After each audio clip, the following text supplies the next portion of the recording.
que participara en estas sesiones de análisis y comentario a la obra del maestro Bolívar Echeverría. Agradezco a los presentes su atención.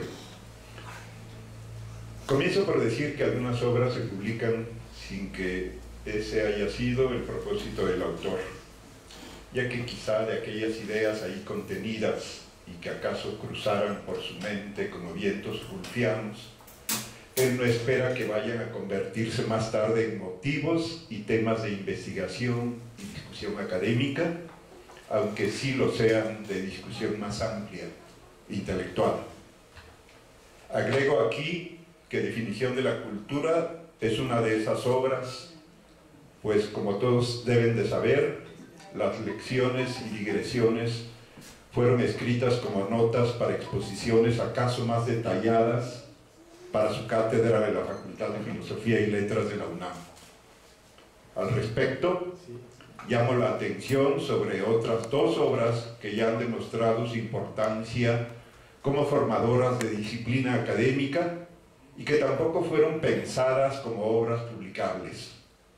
Me refiero al curso de Lingüística General de Ferdinand de Saussure y a la Introducción a la Etnografía de Marcel Mauss, pues ambas son resultado de los apuntes tomados en clase por devotos alumnos que luego pusieran en orden y redactaran un texto, los que ahora conocemos, intentando captar y transmitir la tensión verbal, el sabor y el grano del habla tan difíciles de pasar de boca y gestos de su creador al papel impreso.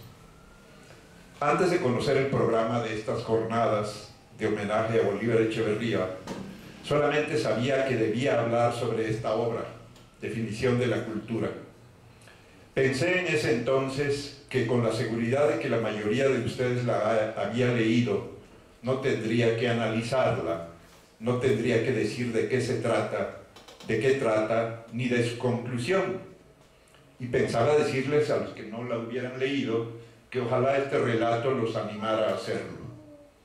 Quería más bien referirme al impacto causado por su lectura en jóvenes universitarios a lo largo de varios años de tener la obra como texto obligatorio en un programa de licenciatura en antropología, y que en ese contexto podría referirme a varias cosas de las que trata y a su conclusión. Me parece ahora que puedo brevemente referirme a las dos cosas. Y es que el pensamiento que se percibe en Definición de la Cultura, el espíritu que la ha diseñado, tiene rasgos afines a maneras de pensar y realizar antropología. Me explico brevemente.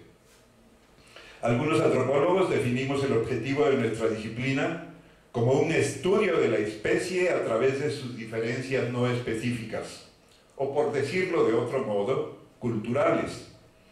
La definición es cómoda, pero exigente, ya que concebir un objeto con esa magnitud implica mirar al hombre desde su dimensión natural y biológica hasta la imaginaria, política, social, estética por lo menos.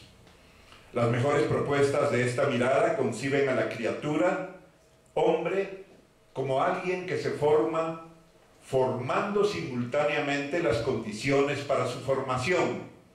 Así, solo una triple combinación de naturaleza, técnica e imaginario podría dar como resultado al hombre. El estilo de concebir la realidad de manera tripartita es muy del gusto de algunos colegas, independientemente de sus posiciones teóricas, y tiene, por supuesto, que ver con la arquitectura hermenéutica a la que nos sometemos para construir nuestra idea del mundo. Pensamos que una propuesta hipotética tripartita tiene la ventaja de que otras han hecho lo mismo en otros terrenos de nuestro conocimiento, como las etapas civilizatorias de Morgan o Taylor, la división que los arqueólogos hacen del pasado de Mesoamérica en preclásico, clásico y posclásico, el sugestivo triángulo culinario de Lévi-Strauss, o la idea de la ideología tripartita de las religiones arcaicas indoeuropeas de Georges Dumézil, amén del triángulo consonántico de los lingüistas, el famoso PTK. Pensar de manera tripartita el mundo no es una hazaña menor cuando lo que solemos hacer es pensarlo de manera bipartita, dual. Por lo menos tiene la virtud de que ante un conflicto interpretativo, una de ellas tiene el poder de alentar la reflexión, ejerciendo igual presión a las otras partes o impidiendo la polarización mecánica. Esta arquitectura puede verse en otros terrenos de estar en el mundo, desde la idea de la Santísima Trinidad y las tres fuentes y partes del marxismo de Lenin, hasta los ejemplos banales. El mejor amor es entre tres, el hat-trick de los futbolistas, en la cama de dos siempre hay por lo menos tres, o 1, 2 y 3, qué paso tan chévere. Pero lo que importa aquí es que algunas muestras del pensamiento más crítico se organizan de este modo. Llegados a este punto, advierto que la idea de explicarse el dominio de la cultura solo es posible para el autor haciendo una triple combinación de teoría crítica, teoría semiológica y de modelo estructural. Mirada caleidoscópica y oficio de ensamblaje para sintetizar la postura, para sintetizar el armado de la realidad que aparentemente no tiene figura. Esta combinación es el primer atractivo que tiene la obra para estudiantes de antropología de la Universidad de Veracruzana que trabajan conmigo. El segundo atractivo de la obra tiene que ver también con nuestros vicios cognitivos. Algunos creemos que existe una tensión esencial, básica, de la vida humana, la que dice que para ser hay que dejar de ser, es decir, la idea de la transnaturaleza.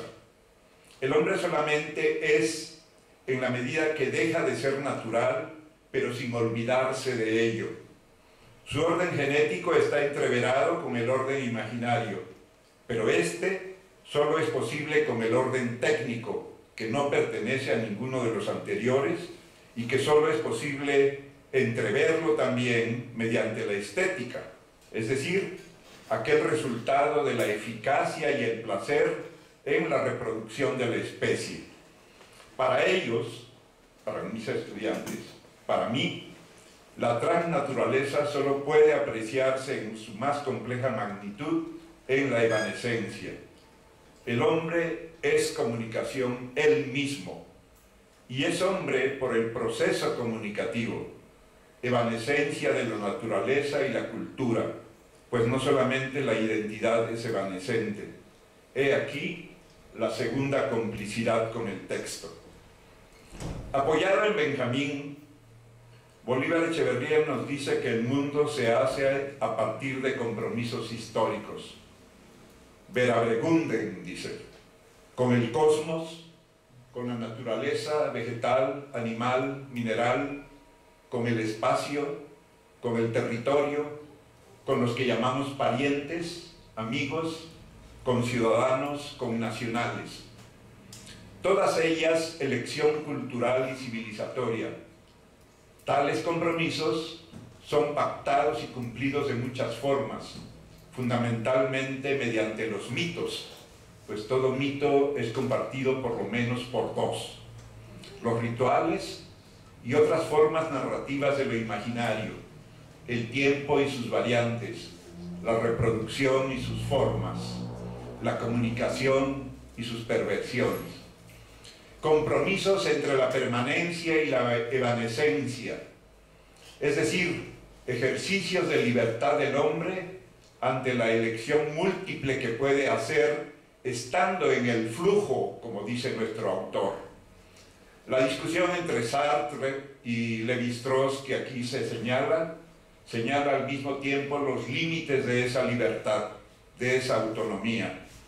Es aquí donde los estudiantes y yo entrecruzamos al pensamiento de Echeverría con el de Cornelius Castoriadis.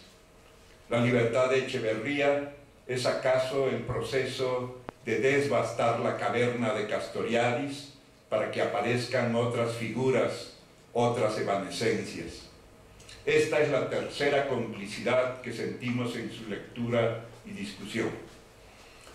Mis estudiantes no han hallado mejor manera de entender una de las exigencias que defendemos de la antropología como disciplina: su carácter holista, es decir, totalizante, que cuando el autor se apoya en la descripción que hace Malinowski, ese antropólogo tan apreciado en nuestro medio a pesar de sus errores, o quizá por ellos mismos. Esa descripción de Malinowski de la construcción de una canoa para probar justamente el carácter totalizante del hecho social. Significa también para ellos, para los estudiantes, suponer que el objetivo básico de los hombres es su propia reproducción individual y social. Pero advertimos que no es solamente mérito de Malinowski esta constatación. Tenemos ejemplos coloniales en nuestro propio país, como es evidente en la relación de las idolatrías, supersticiones, vanas observaciones de indios del obispado de Oaxaca, de Fray Gonzalo de Balsalobre, escrita en 1654, donde se dice: este y otros maestros que ahí hay, y en la lengua vulgar y corriente se llaman letrados y maestros, han enseñado continuamente los mismos errores que tenían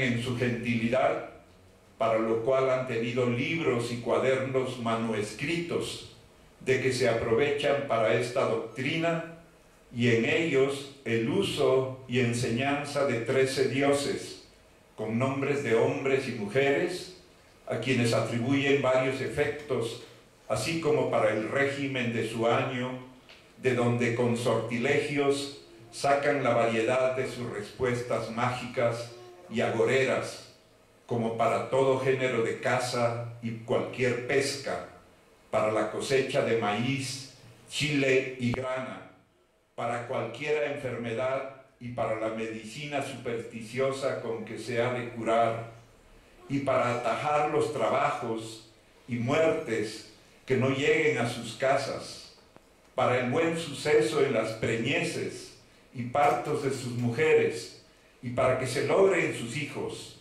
para los cantos de pájaros y animales que les son agüeros, para los sueños y su explicación, y el suceso que han de tener en lo uno y en lo otro, y para reparar los daños que les pronostican.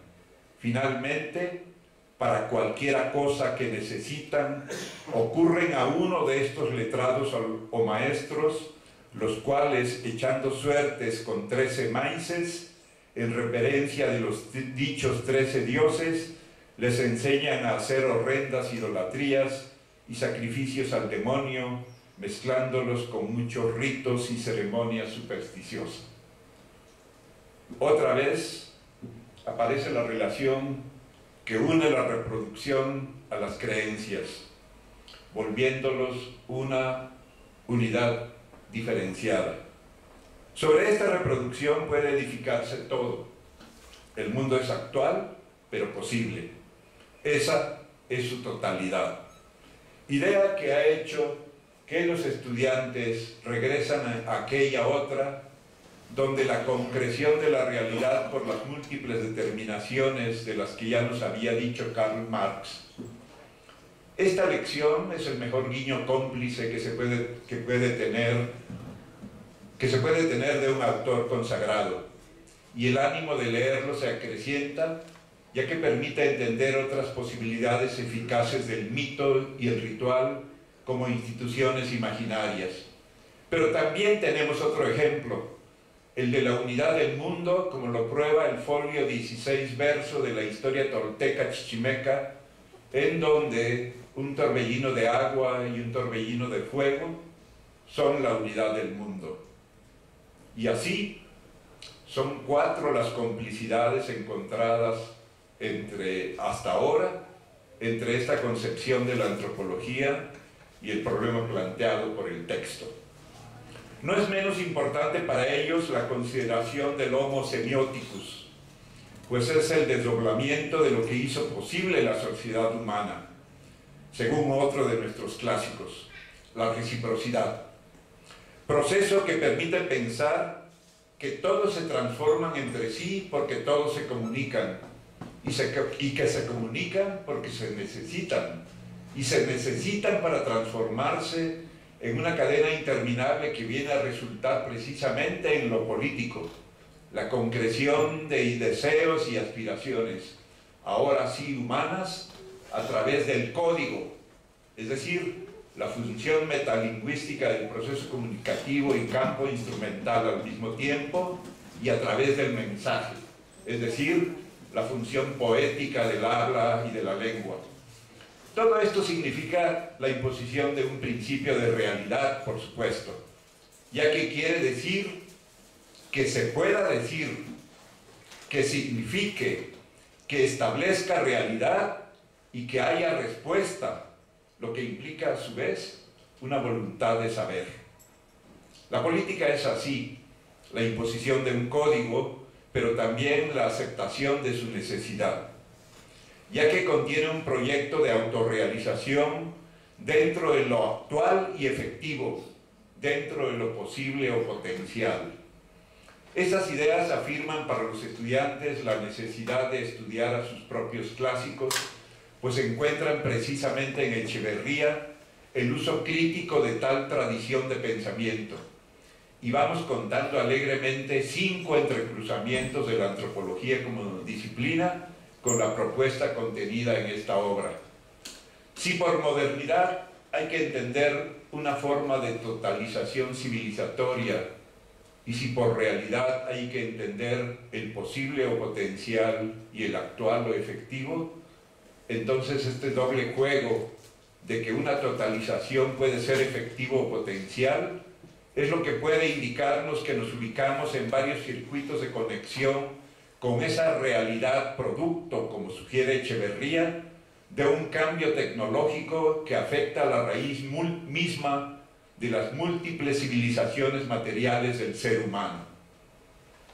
Esta idea es una de las que más hondo han calado en la formación de algunos estudiantes de antropología, preocupados porque tal totalización civilizatoria en la lucha por imponerse no solo someta, sino destruya otras totalizaciones que conviven con ella. Y un desafío ha aparecido en su horizonte intelectual: la posibilidad de una modernidad sin capitalismo, como es el propio desafío del maestro Echeverría. Pensar en conceptos que puedan comprender las distintas maneras de vivir el capitalismo es una de las propuestas más fértiles, voluptuosas y eficaces que pueden encontrarse en la obra. La noción de etos histórico rebasa con mucho a la de la vida cotidiana, porque permite ver las conexiones e inconexiones de los hombres y mujeres más allá de los objetivos expresados en tantas maneras de demanda. La idea de Echeverría de que el mundo de la vida es siempre un acondicionamiento del cosmos como un conjunto posible de valores de uso o valores relativos a su disfrute resulta francamente provocadora para aquellos a quienes se les pide pensar en ese mundo alternativo, ya que de suyo se entiende el carácter contradictorio de la modernidad, que proponiendo acabar con todo lo que sujeta y empobrece a los hombres, acaba por crear otras formas de dominación y enajenación, lo que redobla la búsqueda de un etos que pueda conciliar el disfrute y la libertad. Este es el sexto elemento atractivo de la obra de la que estamos hablando. Digresión 1 sobre la cultura. Obscuro objeto del deseo, no hay palabra más maldita, más prohibida para los antropólogos que la palabra cultura. Si a mediados del siglo pasado 2 ociosos colegas señalaran la existencia de 1,5 centenario de conceptos de cultura, hay que suponer que ríos de artículos han corrido debajo de los puentes disciplinarios y que el uso de la palabra no respeta límites. Periodistas, conductores de televisión, animadores del Teatro Blanquita, gobernadores de los estados, rectores de universidad y el policía de enfrente, todos hablan de cultura. Pero la confusión no es solamente exterior a los formales y poco sutiles muros académicos.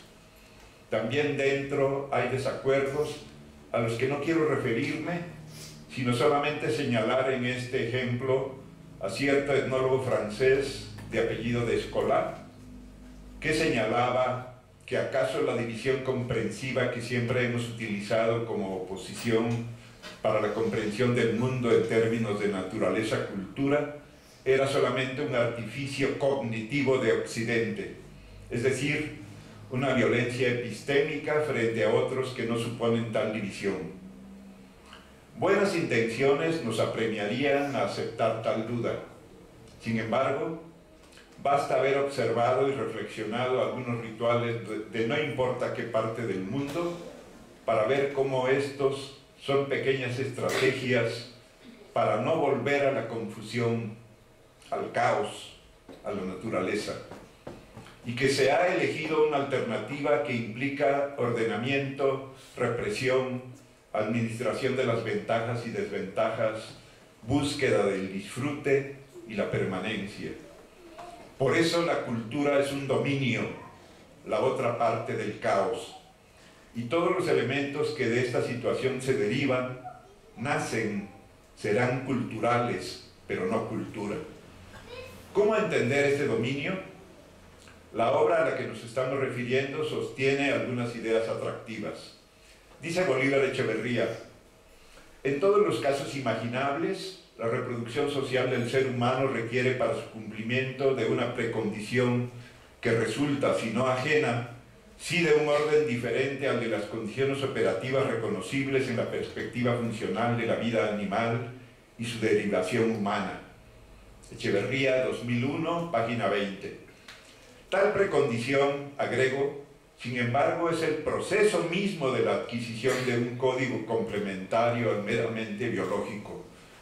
El hombre crea cultura en la medida en que se crea como criatura humana. La cultura es, en ese sentido, el dominio de su autonomía, la autoelección de una criatura por ser algo más que ella misma. Ser humano es la mayor libertad del humano, la tarea de mayor compromiso, lo cual significa lealtad, placer, gratificación.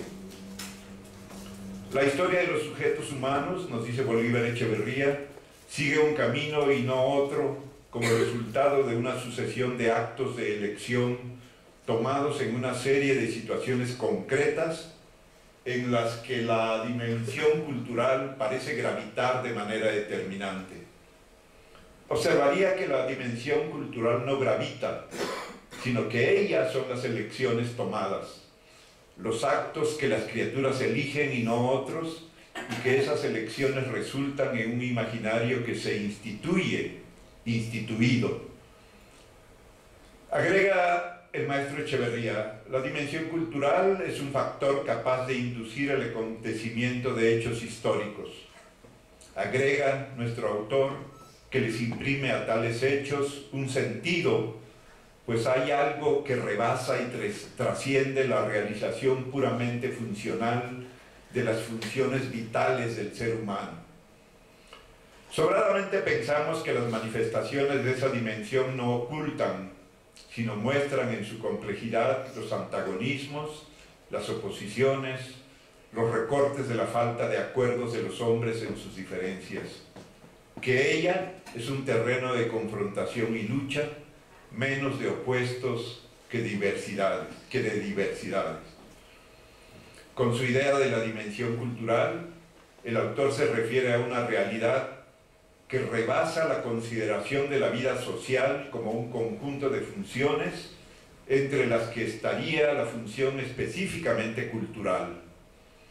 Nos referimos, dice, a una dimensión del conjunto de todas ellas, a una dimensión de la existencia social, con todos sus aspectos y funciones, que aparece cuando se observa la sociedad tal como es, cuando se empeña en llevar a cabo su vida persiguiendo un conjunto de metas colectivas que la identifican o individualizan, en la página 45. La cultura es una totalidad, por lo tanto, y las distintas maneras de vivir esta dimensión son las distintas formas en que nos realizamos en nuestra autonomía y en nuestra identidad. Hay, pues, un código fundamental, naturaleza-cultura, a partir de la cual se definen los otros códigos que los hombres crean para su vitalidad y su destino. No es extraño entonces que este dominio obligue a la diferencia, a la diversidad, que sea un reclamo en contra del uno, en contra de Babel. Séptima complicidad. No podría sino terminar con este número, donde expondría la última de las ideas que hoy se han presentado acerca del impacto de la obra en las nuevas mentalidades que seguirán investigando el mundo. Dice Bolívar Echeverría que en la dimensión cultural, la reproducción de la vida es de hecho la reproducción de la identidad, es decir, de su sociabilidad física y política, y que ello no puede sino reproducir los conflictos emanados de la subcodificación que nos hace únicos y diferentes. De este modo, la cultura es el cultivo crítico de esa identidad. O dicho de otro modo, ella pone a prueba la eficacia de un compromiso, vigencia de una subcodificación. La eficacia de un compromiso, esto es, la reciprocidad, el encuentro con los otros. No es raro entonces que los momentos culminantes de esa puesta en prueba sean cuando los humanos tratan de conciliar el azar y la necesidad, el orden y el desorden, lo propio y la alteridad, las posibilidades físicas y lo extraordinario, la destrucción y la creación de los signos. Dicho de otro modo, la fiesta, el juego, el arte. La dimensión cultural es así la existencia en ruptura, la persecución obsesiva de una sola experiencia cíclica, la experiencia política fundamental de la anulación y el restablecimiento del sentido del mundo de la vida, de la destrucción y la reconstrucción de la naturalidad de lo humano, es decir, de la necesidad contingente de su existencia. Digresión 2, la novela policíaca.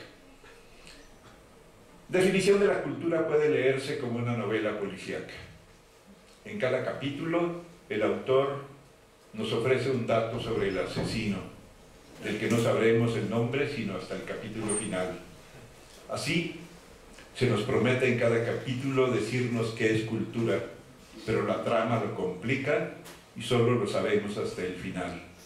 Para nuestra fortuna, porque entonces entendemos en cada capítulo cada acción del asesino, es decir, de la cultura, y sabemos que ese es el plan, que para entender el primer capítulo debemos de entender el último. Dejo de lado otros aspectos tan importantes como los que se han mencionado hoy aquí. Mi idea es que el diálogo comience, no que se acabe, y lo dicho es que hay aquí un punto de partida, no de llegada. Muchas gracias.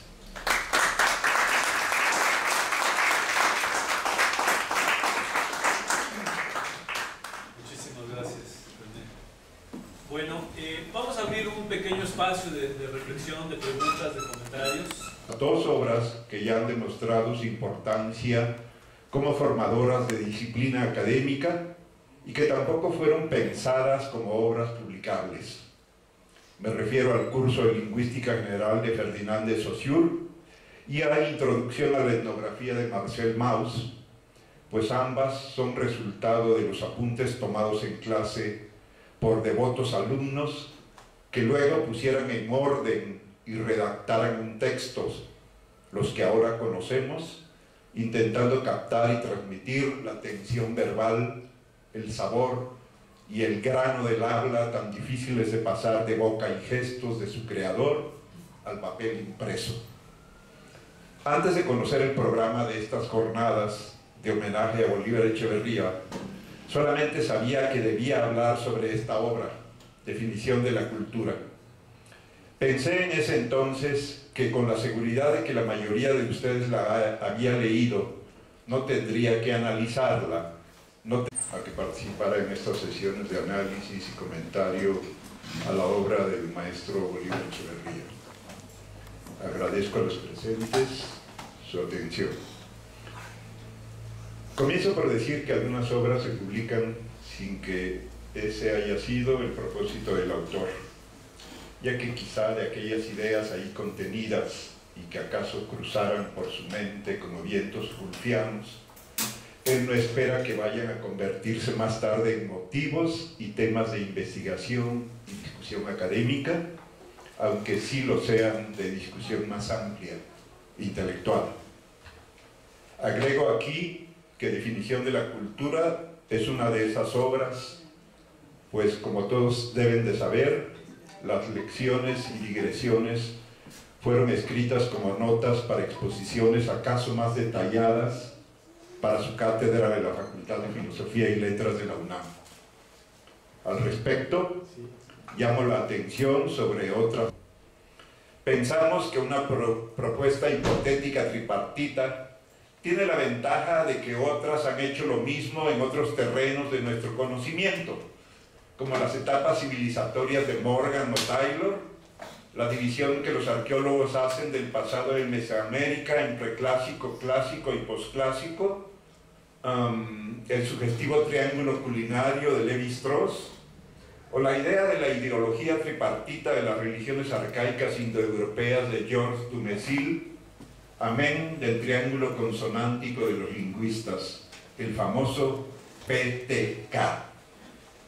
Pensar de manera tripartita el mundo no es una hazaña menor cuando lo que solemos hacer es pensarlo de manera bipartita, dual, por lo menos tiene la virtud de que ante un conflicto interpretativo, una de ellas tiene el poder de alentar la reflexión, ejerciendo igual presión a las otras partes. Hoy tendría que decir de qué se trata, de qué trata, ni de su conclusión. Y pensaba decirles a los que no la hubieran leído, que ojalá este relato los animara a hacerlo. Quería más bien referirme al impacto causado por su lectura en jóvenes universitarios a lo largo de varios años de tener la obra como texto obligatorio en un programa de licenciatura en antropología, y que en ese contexto podría referirme a varias cosas de las que trata y a su conclusión.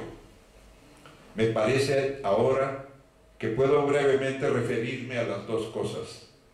Y es que el pensamiento que se percibe en Definición de la Cultura, el espíritu que la ha diseñado, tiene rasgos afines a maneras de pensar y realizar antropología. Me explico brevemente. Algunos antropólogos definimos el objetivo de nuestra disciplina como un estudio de la especie a través de sus diferencias no específicas, o por decirlo de otro modo, culturales. La definición es cómoda, pero exigente, ya que concebir un objeto con esa magnitud implica mirar al hombre desde su dimensión natural y biológica hasta la imaginaria, política, social, estética por lo menos. Las mejores propuestas de esta mirada conciben a la criatura, hombre, como alguien que se forma formando simultáneamente las condiciones para su formación. Así, solo una triple combinación de naturaleza, técnica e imaginario podría dar como resultado al hombre. El estilo de concebir la realidad de manera tripartita es muy del gusto de algunos colegas, independientemente de sus posiciones teóricas, y tiene, por supuesto, que ver con la arquitectura hermenéutica a la que nos sometemos para construir nuestra idea del mundo.